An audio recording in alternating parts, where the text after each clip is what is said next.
Welcome to the Healthful Woman podcast. Today's Monday, September 13th, 2021. Today, we start a three-part mini-series on Placenta Accreta. Placenta Accreta is when the placenta attaches to the uterus in an abnormal way, such that it does not separate from the uterus after delivery of the baby. It puts the mother at significant risk of bleeding and hysterectomy. Since one of the most important risk factors for placenta accreta is a prior cesarean delivery, and the rate of cesarean has increased significantly over the past 50 years, the rate of placenta accreta has increased as well. In today's podcast, I am joined by Dr. Brett Einerson, who is an MFM at the University of Utah and an expert in placenta accreta. Brett and I are going to discuss what exactly is a placenta accreta, who is at risk for it, and how we diagnose it.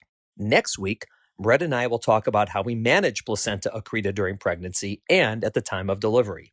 In 2 weeks, I will be joined by Professor Ilan Timur to talk about cesarean scar pregnancy, which is a precursor to placenta accreta.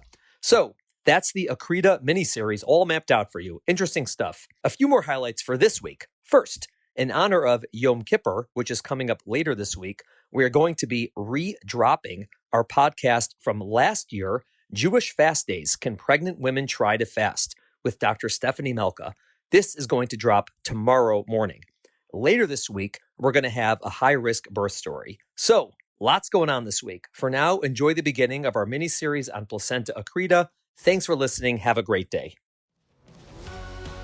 Welcome to today's episode of Healthful Woman, a podcast designed to explore topics in women's health at all stages of life. I'm your host, Dr. Nathan Fox, an OBGYN and maternal-fetal medicine specialist practicing in New York City. At Healthful Woman, I speak with leaders in the field to help you learn more about women's health, pregnancy, and wellness. All right, Dr. Brett Einerson, how you doing? Welcome to the podcast. It is great to be here. This is so exciting, and I appreciate you coming on in general and also taking time out of your summer vacation to talk to me and to talk to our listeners about a really important topic. How's it going over there in your vacation in Minnesota? It is a little bit humid, more humid than I'm used to in Utah, but the sun is shining and it's another nice day in paradise. Our listeners might not know this, but I do. You're a physician. You're also an MPH, Master's in Public Health, and you are an assistant professor of OBGYN and maternal-fetal medicine at the University of Utah. Amazing. So I'm curious, how'd you end up in Utah? It was a long and sort of meandering route to Utah. I grew up in Minnesota. I went away to North Carolina for medical school. That's where I got my MPH, the University of North Carolina. And then ended up in Chicago for residency and wanted to try something totally different for fellowship. Fully expected to spend a couple of years out here and frolic in the mountains and then go back to the Midwest or some other part of the country. And I really got sucked into the people and the climate and everything else. Yeah, I mean, there are amazing people at Utah. It's one of these things that people would never realize, like, why Utah? And I think part of it is just because everything is centralized. So all of the high-risk patients go to basically one place and all of the transports come to one place. And so you have an amazing volume there. And acuity, and so you have to have really good people there. And so your department has built a really, really great team. I agree with you. I work with some of the most inspiring and awesome and frankly normal people in MFM. There's so few of us who are normal. Yeah.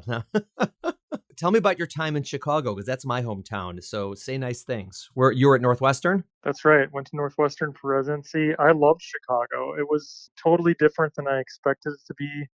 I fell in love with the city, rode the L train every day to the hospital at 5 o'clock in the morning to get to residency on time. Lived 8 blocks south of Wrigley Field, became a wannabe Cubs fan. Just had a fabulous, ate the best food of my life and had a just awesome 4 years there. It's amazing. And I'm curious, how'd you get interested in placenta accreta? Because clinically, research-wise, this is something that you're involved in. You do. That's right. I run the Placenta Accreta program at the University of Utah, and I got into it a little bit by just random circumstance. It wasn't something that was on my radar necessarily as something I knew I wanted to focus on when I left residency. So did general OBGYN residency and then wanted to specialize as a high-risk pregnancy doctor like you are, Mhm. and sort of didn't have Accreta on my radar as something that was going to be a key feature of what I do. But when I came to the University of Utah, it just became apparent to me that this is a really difficult problem to deal with, a really scary thing for patients to face, something that we are seeing increasing numbers of. In addition, I just didn't see all that much helpful information in guidelines or in the research to tell us how to take care of these patients best. And so I got inspired to both take care of these patients and to help to do research in this area. Did you think you were going to be doing more on the fetal side when you were doing your fellowship in maternal fetal medicine? Because a lot of people, when they go into the fellowship, some of them are thinking, well, I'm going to really focus on the fetus, like, diagnosis and ultrasound and procedures, and others, maternal health and maternal morbidity and complicated medical conditions. And so you said you sort of found yourself in Accreta, which is more the latter. Was that a surprise to you for that reason, or just you always were interested in maternal health, but not specifically this area? I think the second one that you mentioned, to me, I was always a little bit more interested in I wanted to be a well rounded maternal fetal medicine doctor and be able to do ultrasound and take care of families who have complex fetal diagnosis. I never had aspirations to sort of be within the fetal world. There was always the maternal component that really drew me in. Despite how difficult and frustrating it can be, I love taking care of critically ill pregnant patients. I loved being somebody who sort of straddled the worlds of pregnancy care and medicine and critical care. And so the surprise for me was falling into the actual specific diagnosis of Accreta, which honestly I hadn't seen that much of during residency. But when you come to Utah, where people have a lot more babies and Yeah. people have a lot less access to VBAC, there just was an enriched group of tons of people dealing with this issue that I hadn't seen nearly as much of in at Northwestern.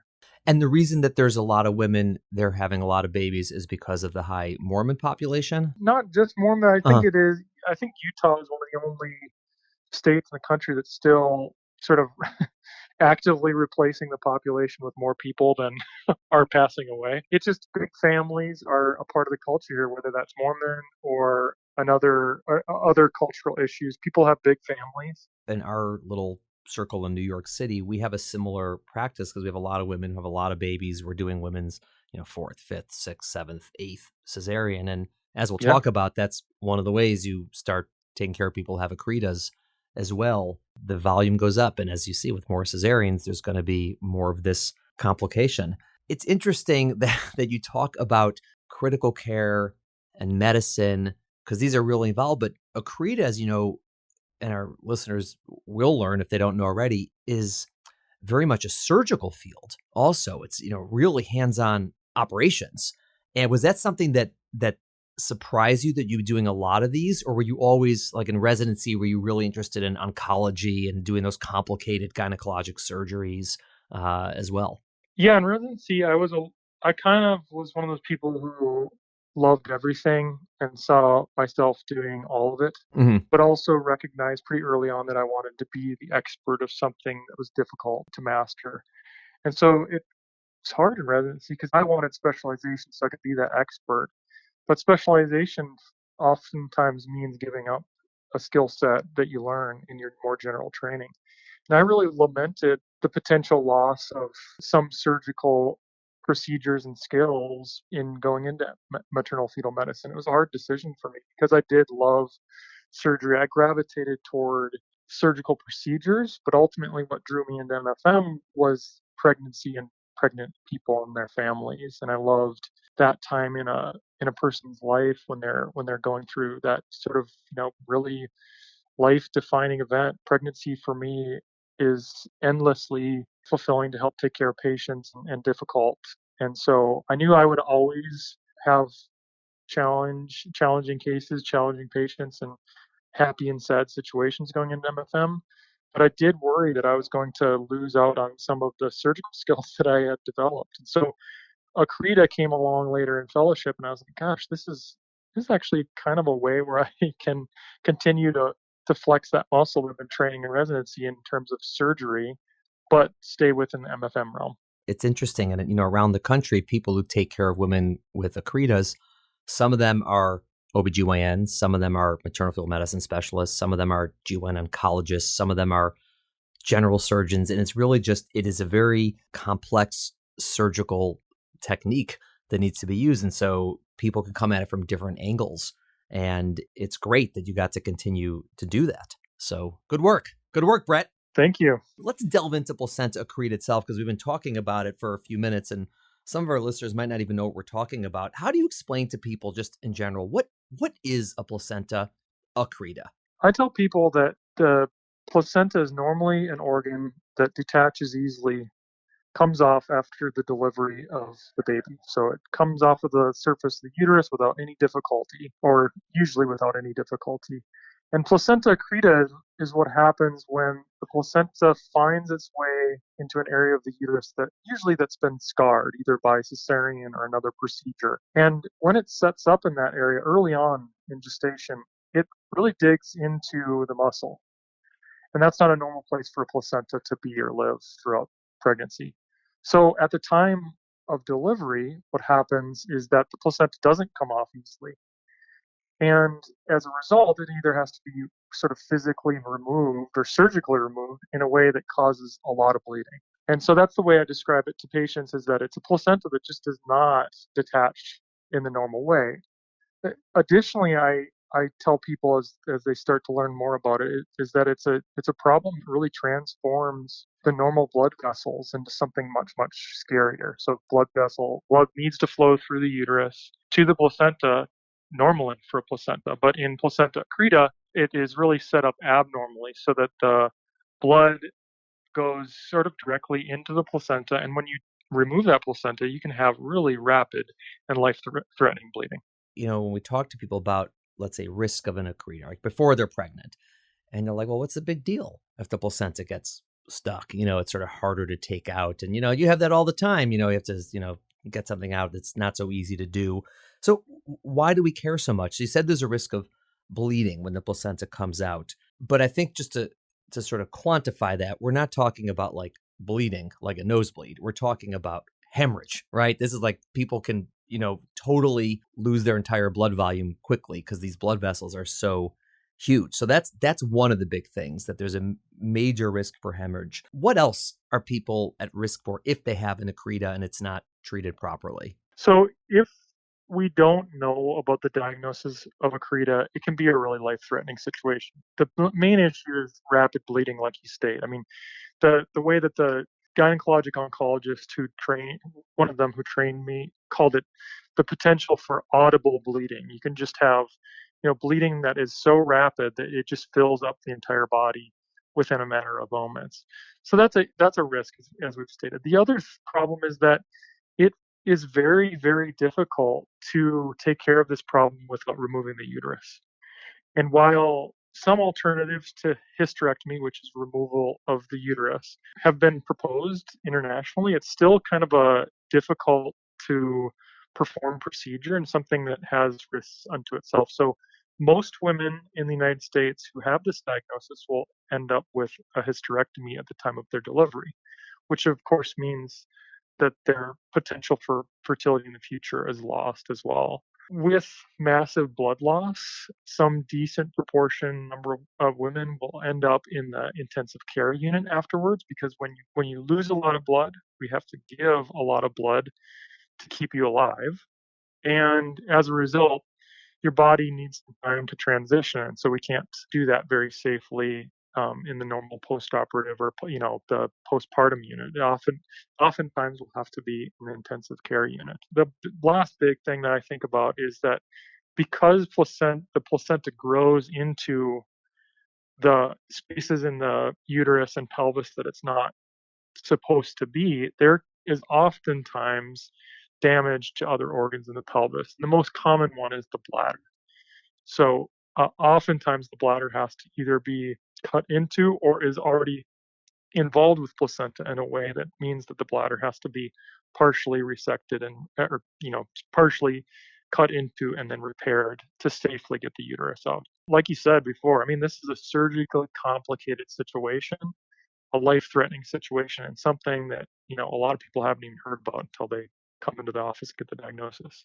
Yeah, and a lot of people also ask, okay, is there any risk to the baby with having this abnormally attached placenta? Like, does it affect the baby's development or growth, or does it put them at risk for like delivering early, for example? Yeah, the main risk is early delivery. So what I tell patients is that the difference between a well-planned surgery where we're all ready to go and an emergency surgery in the middle of the night is like night and day in terms of surgical difficulty, in terms of the complexity of the surgery and how dangerous it will be, and in terms of the stress that it puts on patients.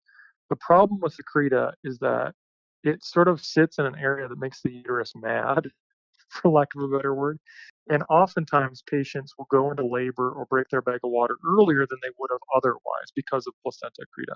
So, as a result, it's a long winded way of saying this, but I deliver all patients preterm at 34 to 36 weeks, if not earlier, depending on the circumstances, to avoid that middle of the night life threatening emergency. So prematurity is the big one. With regard to like how does the baby do throughout pregnancy? Actually surprisingly well. I mean, we have some research that's been done to look at whether or not the growth of the baby is affected, and we think it's probably not. And so thankfully the placenta still functions normally and provides baby with everything that it needs while it's growing. But the main threat to babies is the complications that come along with prematurity. So difficulties with breathing, difficulties with feeding and growing. Right. And as you said, you're in a tough spot because on the one hand, you are going to deliver early to avoid, that middle of the night disaster where, someone comes in at 36 and a half weeks and they're hemorrhaging before they get to the hospital.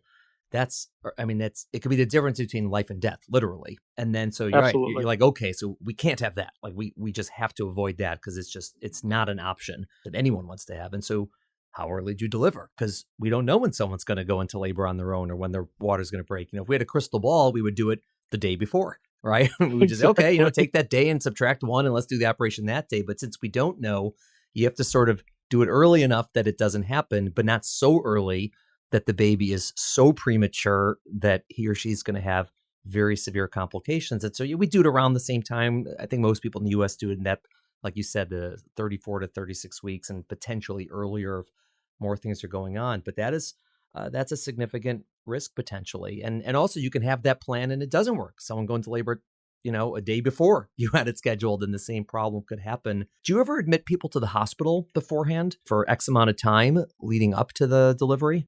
What I tell people is the answer is yes.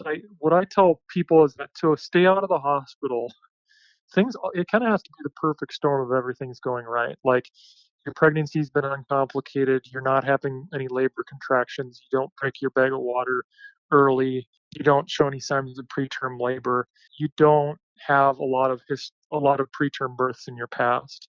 So if all of those things are true and things are going along great, then we try not to admit people until the day of their delivery or the day before. Right. But I have a very, very low threshold to admit somebody to the hospital for anything that even resembles labor or any amount of bleeding at all, and most people are going to be in the hospital for the remainder of their pregnancy, at least once they get up to the second and third trimester. Yeah. So we admit a lot of patients to the hospital because in part, working in Utah means that at least half of my patients live more than 3 hours from the hospital. I cannot have somebody living 4 hours away start bleeding at home at 33 weeks. I just can't have that. So it's too dangerous for them and too hard on the systems to fly them here on a airplane and everything else to get to save their life.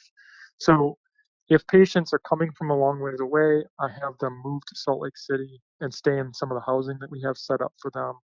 If they're having any symptoms at all of labor or they think they've broken their bag or they have some spotting, have them be in the hospital for much longer than I normally have a patient for the same complaints. Yeah, and this isn't something that you want to just go to your local hospital or your local emergency room because, they may be able to give you a blood transfusion and they may be able to draw some blood, but they may have no idea how to treat this, how to do this, the operation, and you're stuck, and they know this. They don't want you to show up there, right? It's not good for anybody. Exactly. You have to really go to a Yep. place that knows what they're doing, and has a team set up. And that's and we'll talk about this part of planning when someone has it, but it's one of these things that you figure, all right, if you have a heart attack, you're going to the closest hospital, because every emergency room, on earth knows what to do when someone's having a heart attack or having a stroke or having, falling and breaking a limb or something like that. But you can't just show up in any hospital with this condition, especially if you're bleeding. It will not be good.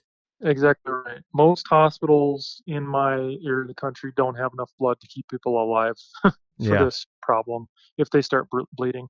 And like you say, the expertise and the experience really matter. This problem is still uncommon enough. I used to say rare, but I really shouldn't say rare. It's uncommon enough that not every doc has seen a case, even every OBGYN.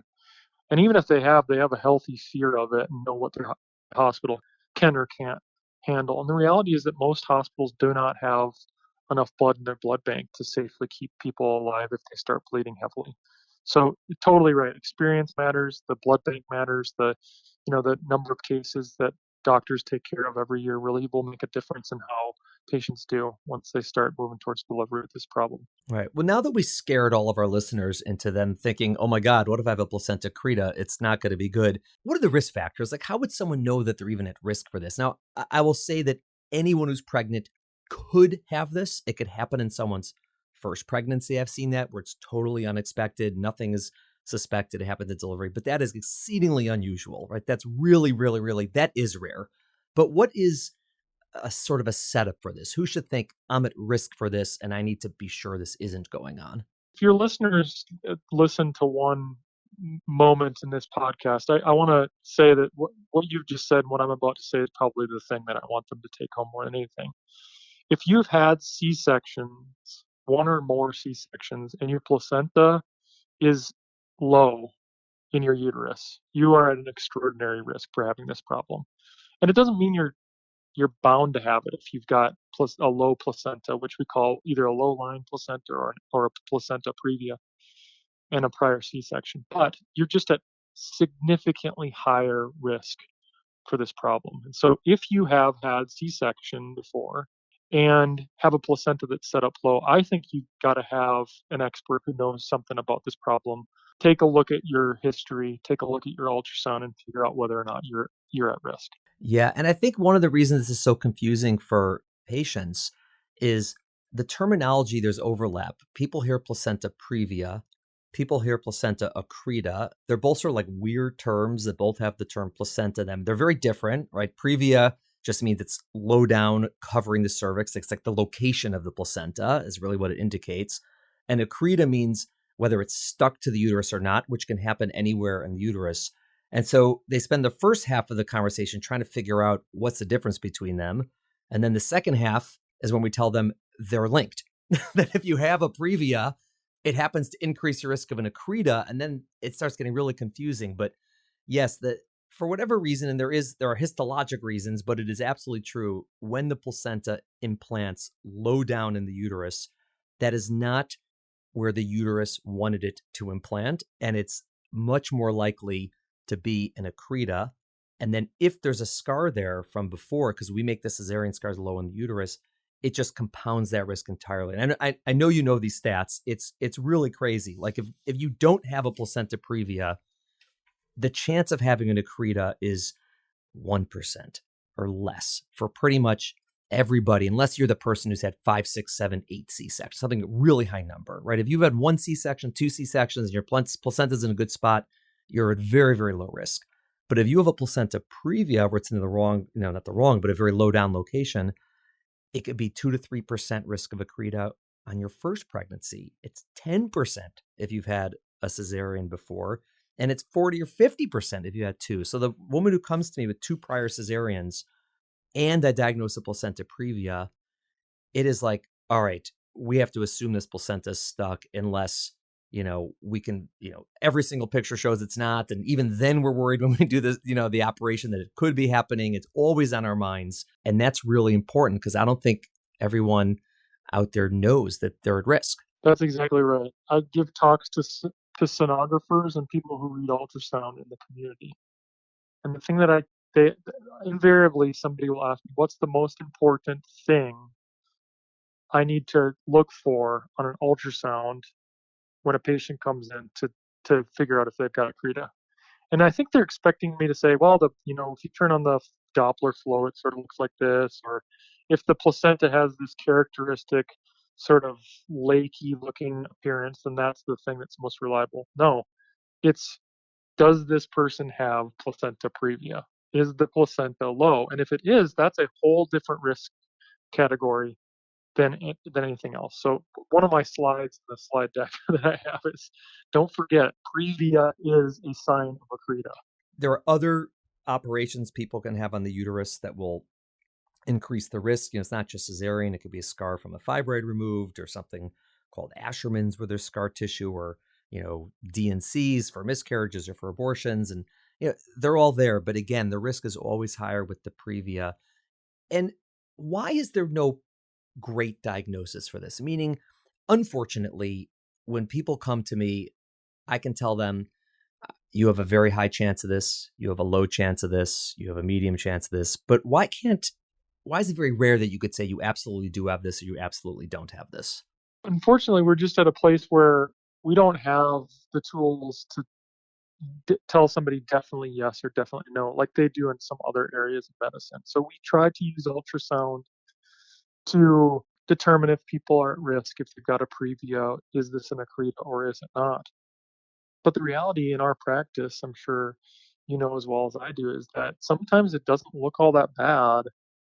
And you're sort of thinking to yourself, yeah, this placenta will probably come off. And then you get to the day of their surgery, and that's not the case at all. You get inside, and it looks totally different than what you're expecting.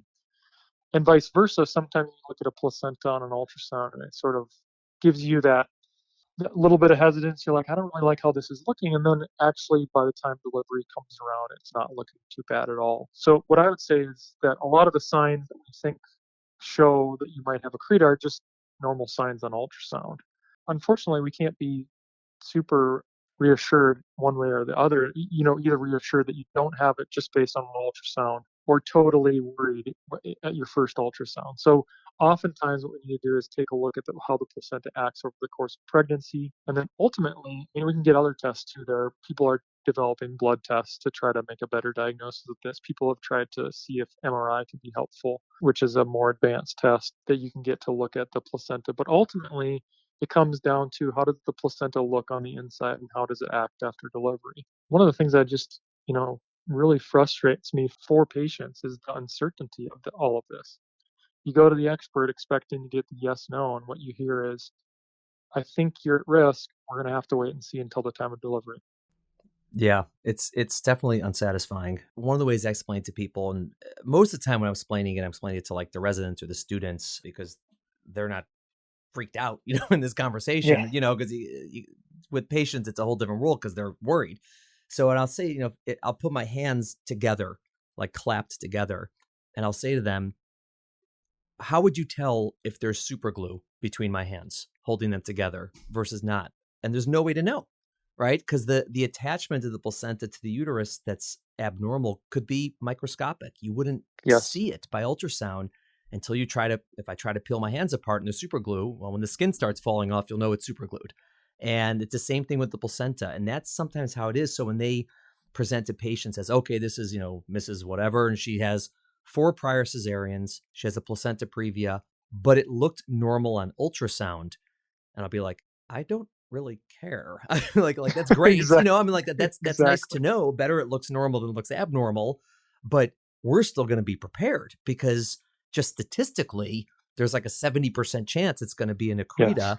And so if the ultrasound's normal, maybe it lowers it, whatever, to 20%. I don't know, something, but it's not going to lower it to 0. And if you're not prepared, you don't want to just be surprised in the middle of the operation when you try to take the placenta out and then she starts bleeding. And so, like you said, knowing it's a previa and knowing someone's history is way more important than all the fancy knobs and colors and stuff we can do on an ultrasound. And most of that's just experience. It's not imaging skills. It's really just having people who are aware of this and know it's a risk and, have the humility to know that our ultrasounds are limited. Humility is a great word for this, because I think that when you take care of 10 patients with Accreta, at least a couple of them are going to surprise you in terms of the actual problem is worse than you thought when you looked at the ultrasound, or the actual problem is not as bad as what the ultrasound looked like. And so you're talking to a doctor who feels very confident about the diagnosis or the outcomes, honestly. I think that that's actually cause for some concern. You want to, with Accreta, the honest opinion from people like me is that we're not going to know for sure exactly how bad this is going to be until the day of your delivery. Yep. And that's just the truth of the state of our care for patients right now. We haven't yet figured out how to make a sure diagnosis. We haven't yet figured out how to for sure roll this out. And while that is frustrating, it is just truth. What did you find when you looked at MRIs? Because people think MRI is the big thing. It's going to, solve everything. We can see better than ultrasound. We're going to make this diagnosis, rule it out, rule it in. What did you find in your research? So we found that MRI is a technology that can be misleading. The baseline assumption, both for doctors and for patients and other healthcare team members, is that if you get the more expensive test that gives you the fancier looking images, that it's going to be better. And that's just not the case with MRI. MRI can be just as misleading, if not more, than ultrasound. So what we found is that oftentimes when I get an MRI sort of as a tiebreaker, like one of my colleagues thinks this ultrasound looks like Accreta, another one says, I'm not sure that that's Accreta, it's probably going to be normal. If I get the MRI as sort of a tiebreaker, oftentimes it won't tell me the right answer. And the way that we figured that out was just to look at what the ultrasound diagnosis was, and then the MRI diagnosis, and then compare it to what actually happened when the patient had a delivery. And MRI was not more accurate in telling us the truth of what was going on inside of the body than ultrasound. And in fact, gave some of the time gave a falsely reassuring answer, which really is concerning to me. So if the MRI says, don't worry about this, and then the patient goes back to rural Idaho to deliver, and it was wrong, that's a problem, right? Yeah. I've just sent her back to a hospital that can't really take care of her.